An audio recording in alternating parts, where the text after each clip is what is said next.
Di sebuah hutan yang lebat, tinggallah seekor kura-kura yang sangat lelah. Dia merasa kesepian dan sedikit sedih karena dia adalah satu-satunya kura-kura di hutan ini. Suatu hari, dia memutuskan untuk pergi mencari teman. Dia mengambil langkah perlahan-lahan, mengelilingi hutan dan di antara pohon-pohon yang rindang. Tiba-tiba, dia melihat seekor gajah yang besar dan kuat di kejauhan.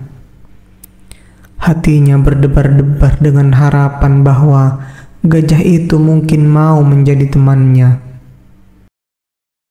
Ketika kura-kura itu mendekati gajah dan menyapanya dengan lembut, gajah itu menoleh dan tersenyum lebar.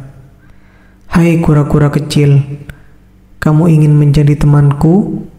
tanya gajah dengan ramah. Kura-kura itu mengangguk senang. "Ya, tentu saja. Saya merasa sangat kesepian dan ingin sekali memiliki teman."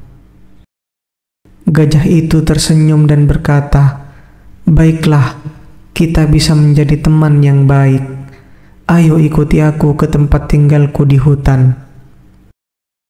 Kura-kura dengan senang hati mengikuti gajah itu. Mereka berjalan bersama dengan kura-kura berjalan sangat perlahan, sementara gajah berjalan dengan langkah-langkah yang cepat. Ketika mereka tiba di tempat tinggal gajah, kura-kura kagum melihat betapa besar dan kuatnya rumah itu. "Wow, rumahmu sangat indah, gajah. Apa yang bisa kita lakukan sebagai teman yang baru?" Gajah itu tersenyum dan berkata, "Ada banyak hal yang bisa kita lakukan bersama dalam hutan ini. Kita bisa menjelajahi hutan, mencari makanan, dan bahkan bermain permainan." Kura-kura itu sangat senang dengan ide-ide itu. Mereka menghabiskan banyak waktu bersama, menjelajahi hutan, dan bermain permainan. Meskipun kecepatan kura-kura itu lambat, gajah bersabar dan selalu menunggu kura-kura mengejar. Suatu hari, ketika mereka sedang bermain di sungai dekat rumah gajah, mereka melihat seekor rusa yang sedang berjuang menyeberangi sungai yang deras. Gajah berkata, "Kita harus menolongnya, kura-kura. Tapi bagaimana caranya?" Kura-kura itu berpikir sejenak dan berkata, "Gajah, kamu bisa membentuk jembatan dengan tubuhmu, dan aku akan menyeberangkan rusa dengan melompat dari atas punggungmu." Gajah setuju dengan gagasan itu dan segera membentuk jembatan dengan tubuhnya yang sangat besar. Kura-kura dengan hati-hati melompat ke punggung gajah dan menyeberangkan rusa dengan aman ke sisi lain sungai. Rusa itu sangat berterima kasih dan berkata, "Terima kasih banyak teman-teman, kalian adalah teman yang hebat dan berarti." Setelah itu, kura-kura, gajah, dan rusa menjadi teman yang tak terpisahkan. Mereka menghabiskan banyak waktu bersama, membantu satu sama lain, dan menjaga satu sama lain di hutan. Kura-kura belajar bahwa meskipun dia lambat, dia memiliki kekuatan unik dalam setiap situasi dari sudut pandang yang berbeda. Gajah belajar bahwa kesabaran sangat penting, dan rusa belajar tentang kebaikan dan persahabatan. Mereka hidup bahagia, dan kura-kura tidak pernah merasa sendirian lagi. Mereka menjadi contoh bahwa persahabatan bisa datang dari tempat yang tidak terduga, dan bahwa kita semua memiliki kelebihan yang berharga.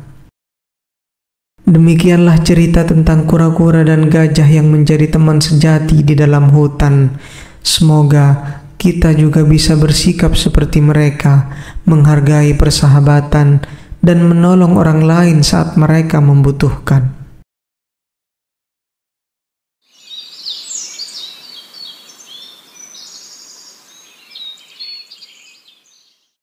Pada suatu hari, di tengah padang rumput yang luas, tinggallah seekor semut pekerja keras bernama Sari dan seekor jangkrik pemalas bernama Jojo.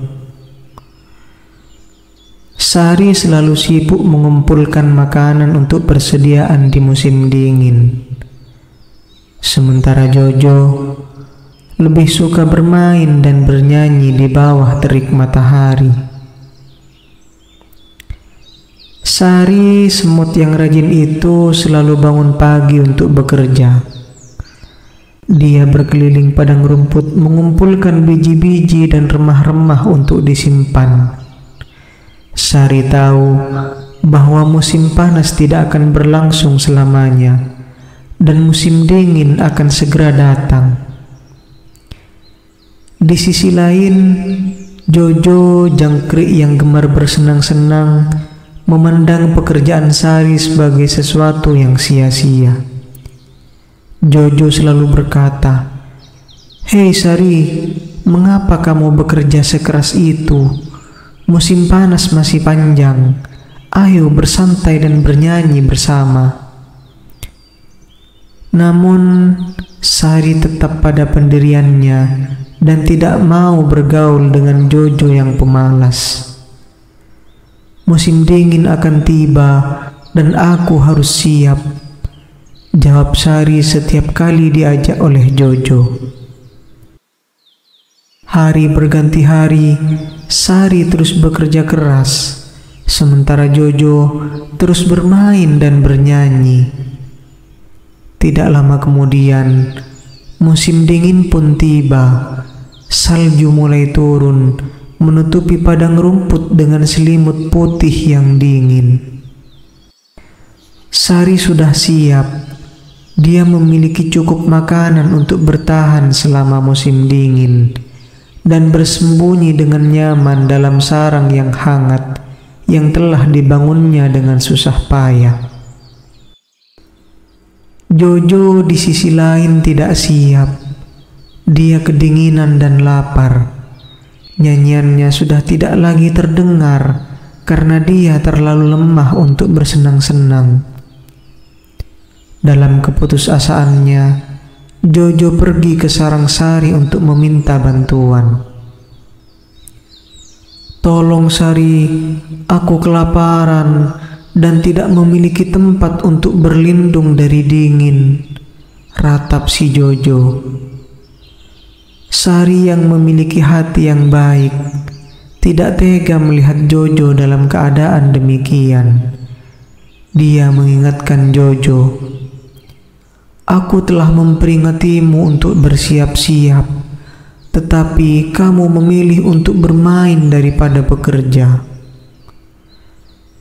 Namun, Sari tidak bisa melihat teman padang rumputnya menderita. Dia membagikan sedikit makanan yang dia miliki dan mengizinkan Jojo untuk tinggal bersamanya sampai musim dingin usai. Melalui pengalaman ini, Jojo belajar pentingnya persiapan dan kerja keras. Dia berjanji pada dirinya sendiri bahwa begitu musim dingin berlalu, dia akan bekerja sekeras Sari untuk memastikan dia tidak akan terjebak dalam situasi serupa di masa depan. Dan begitulah semut dan jangkrik belajar untuk hidup berdampingan, menghargai kekuatan dari kerja keras, serta kenikmatan dari istirahat dan permainan di waktu yang tepat. Mereka menjadi contoh bagi semua makhluk di padang rumput bahwa keseimbangan dalam kehidupan adalah kunci kebahagiaan.